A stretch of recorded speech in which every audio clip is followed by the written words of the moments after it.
Hello guys, welcome to our YouTube channel, and today we are going to learn how to log into Subway University account for employees.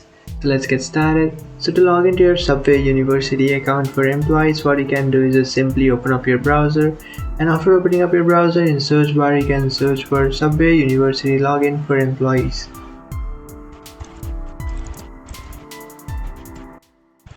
After searching for that, you'll come up to this page, and from here what you can do is just tap on this first option which is login Subway. So after tapping on login Subway, you'll come up to this page, and from here you can log into your Subway account. So to log into your account, you just have to enter your username and password. After entering your username and password, just tap on login, and after tapping on login, you'll successfully log into your account.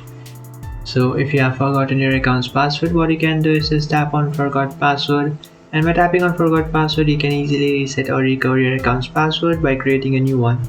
So after recovering your account's password, just come back to this login page and then enter the new password that you have recovered, then tap on login, and after tapping on login you will successfully log into your account. So that's it guys, this is how to log into your Subway University's account for employees. If you find this video helpful, don't forget to like and subscribe to our channel. If you have any doubts, feel free to comment below. Thanks for watching.